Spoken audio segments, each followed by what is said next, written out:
Graça e paz, amados, seja bem-vindo ao nosso webinário de batalha espiritual. Esse é o segundo vídeo depois da introdução, onde nós vamos falar sobre cingir os lombos.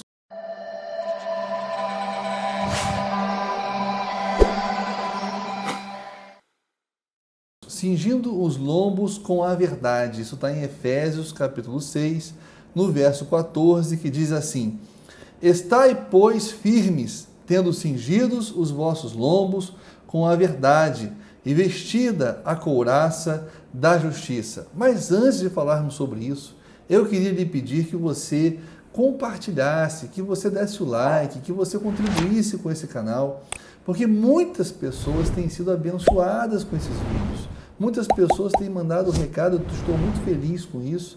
Pessoas que têm sido libertas, pessoas que têm esclarecido a sua teologia, têm saído de paradigmas dogmáticos, enfim, tem sido realmente uma bênção.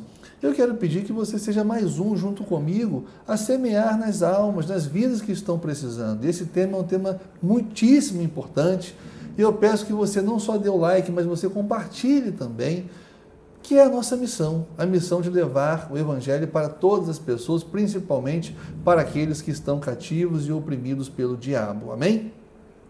Então vamos lá. Quando nós lemos o texto do capítulo 6 aos Efésios, da carta aos Efésios, nós vemos lá que Paulo fala de uma armadura que nós temos que usar para nos protegermos das astutas ciladas do diabo. E nessa armadura, você vai ter, na verdade, ali uma metáfora. Para cada arma, você vai ter uma metáfora. E se você não entender como funcionava a armadura na época, do soldado romano, e se você não souber o que é uma metáfora, você não vai entender nada. E é por isso que nós vemos aí tantos livros falando dessa armadura, cada um falando uma coisa diferente, porque cada um idealiza e imagina alguma coisa, mas não faz uma interpretação sadia do texto, não vai lá buscar o contexto histórico-cultural para entender a funcionalidade dessa armadura romana, para linkar com a metáfora que Paulo está querendo transmitir. Então o trabalho para você interpretar as armas dessa armadura é para você entender a metáfora, é você ir lá na época de Roma e tentar entender como funciona essa armadura. No caso aqui da nossa aula, nossa segunda aula, nós vamos falar sobre esse texto de Efésios capítulo 6, verso 4, que fala para nós cingirmos os nossos lombos com a verdade. Amados, o que é isso? Cingir os nossos lombos com a verdade. Como é que você vai entender um negócio desse? Difícil, né? Então, na época do Império Romano, os soldados romanos usavam uma túnica, uma vestimenta que ia até os pés, né? E era feito de uma forma que desse um certo conforto, né? Tivesse ventilação, né? Amenizasse o calor. Era uma túnica feita com esse propósito. Porém, essa túnica não permitia com que os soldados trabalhassem e também fossem para a batalha. Por quê? Porque tirava totalmente a mobilidade e deixava os soldados romanos, numa zona de conforto. Então, o que o soldado tinha que fazer? Quando ele ia para a batalha, ele cingia os lombos, ou seja, ele pegava lá no final da sua túnica, trazia até a cintura e amarrava no seu cinto. Por quê? Porque amarrando os lombos, na cintura, ele tinha mobilidade, ele estava preparado tanto para o trabalho e tanto para o quê? Para a guerra. Então, quando a Bíblia fala aqui para nós cingirmos os vossos lombos com a verdade, está dizendo o seguinte, está dizendo para nós nos prepararmos para a batalha espiritual por meio da verdade. É a verdade que vai nos tirar dessa zona de conforto, e vai nos dar condição de guerrearmos, de batalharmos contra Satanás e seus demônios.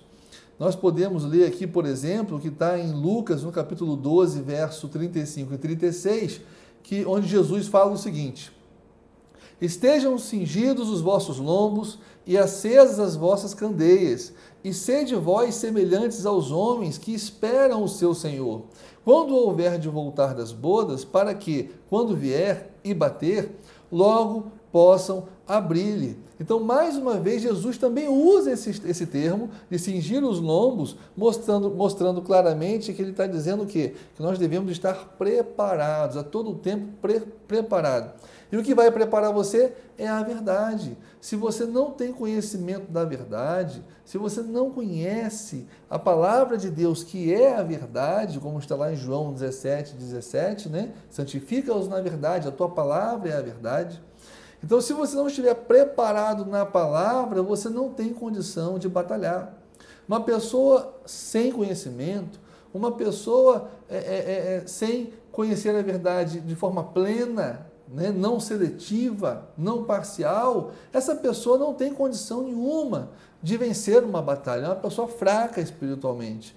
Infelizmente, eu vejo alguns crentes aí dizendo, não precisa ter conhecimento, não precisa estudar, porque o Espírito Santo revela, papapá. São pessoas que só nessa frase aí, só nessa palavra, já mostram que não tem conhecimento nenhum, né? Porque nem o básico eles conhecem. Uma certa vez, uma pastora pediu que eu falasse sobre sabedoria, e eu usei o texto de 2 Timóteo 3,15, onde Paulo fala para Timóteo o seguinte: porque desde a infância conhece as Sagradas Escrituras, que são capazes de tornar-te sábio para a salvação. Então observe, para alcançar a salvação, você precisa de uma sabedoria, e essa sabedoria vem da onde? Vem das Sagradas Escrituras. E eu comecei a dizer lá, nesse estudo, que se você não conhecer as Sagradas Escrituras, você não conhece essa sabedoria. E essa sabedoria é ela que vai garantir a sua salvação. Por quê? Porque ela vai lhe dar condições de entender a vontade do Senhor, de viver uma vida de plena santificação. E comecei a explicar isso aí. Aí no final eu senti que a pastora não estava gostando, né? Ela era muito mística. E ela depois pegou o microfone e desfez tudo que eu falei. E falou, olha, irmãos, eu vou ter um atalho, uma forma mais simples de você alcançar a sabedoria. Se você quiser sabedoria, dobre o seu joelho, clame ao Senhor, chore nos pés do Senhor, que o Senhor vai te dar sabedoria. E aí eu falei para ela no final, pastora, a senhora não concordou com o que eu disse? Porque o que eu disse foi repetir o que Paulo falou para Timóteo. Aí ela falou, não, mas você tem que amadurecer um pouco mais e entender que todo o conhecimento que nós temos vem do Espírito Santo, é Ele que revela, né? A letra mata, mas o Espírito vivifica. Aí eu falei, pastora, já está errado por aí, porque quando a Bíblia fala que a letra mata, está se referindo à lei de Moisés. Não tem nada a ver com estudar. Quer dizer, é gente que não sabe nem interpretar a Bíblia. E isso é vergonhoso, né? Pessoas assim experimentam derrotas na sua vida espiritual, frustrações na sua vida espiritual o tempo inteiro, porque não estão preparados na verdade. E ela insistiu. E eu falei assim, se eu fizer 5 perguntas da Bíblia para você, não é teologia não, da Bíblia, a senhora vai me responder? O Espírito Santo vai revelar? Ela vai. Eu falei, então eu vou fazer. Primeiro, qual a diferença de pecado para a morte e pecado que não é para a morte? Ela fez assim, eu acho que ela nunca ouviu falar sobre isso, né?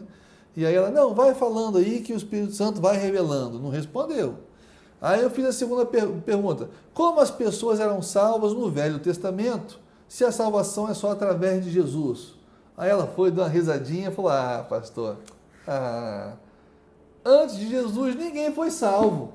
Eu falei, que isso, depois dessa eu não vou nem perguntar mais. Eu parei de perguntar, porque ela não sabe nada. Não sabe nada. Né? E o diabo engana ela, tentando convencê-la de que ela acha que ela sabe alguma coisa. Ela não sabe nada. E pessoas assim estão sempre enfrentando derrotas e frustrações na sua vida espiritual. Então é muito importante que você realmente se prepare, na verdade, esteja preparado, porque sem conhecimento, sem essa sabedoria, é impossível você ganhar. Agora preste atenção. Não adianta conhecimento e não ter a prática. Quando eu falo em sabedoria, qual é a diferença de conhecimento e sabedoria? Conhecimento é a quantidade de informação. Uma pessoa muito bem informada é uma pessoa que tem muito conhecimento. Isso não quer dizer que ela seja sábia, porque a sabedoria tem a ver com a aplicabilidade. Sabedoria tem a ver com o quanto você aplica do seu conhecimento à sua vida. Por exemplo, você pode ter uma pessoa que conhece muito, mas esse conhecimento em nada agrega para a vida da pessoa. O que adianta ela ter esse conhecimento? Ela é sábia? Não é sábia. Mas você pode ter uma pessoa que conhece pouco, mas aplica esse pouco conhecimento em seu favor. Essa pessoa é uma pessoa sábia, né? Então você pode ter uma pessoa com pouco conhecimento, mas com sabedoria. E não adianta você ter conhecimento sem sabedoria. O conhecimento por si só ele é morto. Né? É muito importante que você tenha a sabedoria, que é a aplicabilidade, que é a prática. É a prática que vai produzir experiências reais entre você e Deus. Um cristão sem a prática, ele não tem experiência, não tem intimidade com Deus, não conhece Deus face a face, só conhece teologia e fica aí discutindo teologia sem saber o que está falando, coisa que ele não viveu, coisa que ele só leu em livro ou ouviu dizer. Tá? Jesus disse o seguinte: aquele que ouve as minhas palavras e as pratica é como o servo prudente que construiu a sua casa sobre a rocha. Então vieram as chuvas, correram os rios, o vento bateu com ímpeto sobre aquela casa e aquela casa se manteve firme, porque foi construída sobre a rocha. Ele praticava. Mas aquele que ouve as minhas palavras e não as pratica é como um servo imprudente e construiu a sua casa sobre a areia. Então vieram as chuvas, correram os rios, o vento bateu com ímpeto sobre aquela casa e grande foi a sua ruína, porque a casa estava construída na areia. Quantos cristãos têm construído suas casas na areia por viver um cristianismo sem ser vivencial, um cristianismo sem prática, só de teoria? E aí, quando Satanás manda chuva, quando Satanás manda os rios, quando Satanás manda o vento com ímpeto sobre aquela família, sobre aquela casa, sobre aquela pessoa, a pessoa não aguenta, ela esmorece, ela perde a fé, ela desanima, ela apostata, ela blasfema, ela duvida. Satanás obtém vitória, porque a pessoa não está firmada na rocha, e isso só é possível por meio da prática, da vivência, da intimidade, da obediência à palavra de Deus, e para fazer isso você tem que adquirir essa sabedoria, que você não vai adquirir no seminário, que você não vai adquirir na escola dominical, que é importante que você adquira no seu devocional diário com Deus, quando você acorda pela manhã, pegando a Bíblia, não preocupado em ler a Bíblia em um ano, não adianta você ler a Bíblia 20 vezes e não entender nada do que leu. Demore 10 anos para ler, mas leia entendendo o que você está lendo, extraindo do texto o sentido espiritual do texto, a doutrina que muitas vezes não está explícita, mas está implícita no texto, e é exatamente essa doutrina que vai lhe permitir aplicar à sua vida essas verdades, e essas verdades, quando aplicadas à sua vida, vão produzir o quê? Experiência sobrenatural, o poder de Deus na sua vida. É isso, amados. É isso que está faltando hoje em dia. Está faltando esse poder, está faltando conhecimento. As igrejas não estão investindo mais em conhecimento, em culto de doutrina. Você pega crente aí de 30, 40 anos, você começa a conversar sobre doutrina, sobre salvação, santificação, pecado, justificação, coisas basilares, elementares da fé cristã. E as pessoas não sabem conversar, não sabem o que dizer, tem um monte de conceito dogmático, errado, se perdem, aí ficam citando Calvino, Armínio, não são capazes de fundamentar à luz das Escrituras. Desse jeito não dá.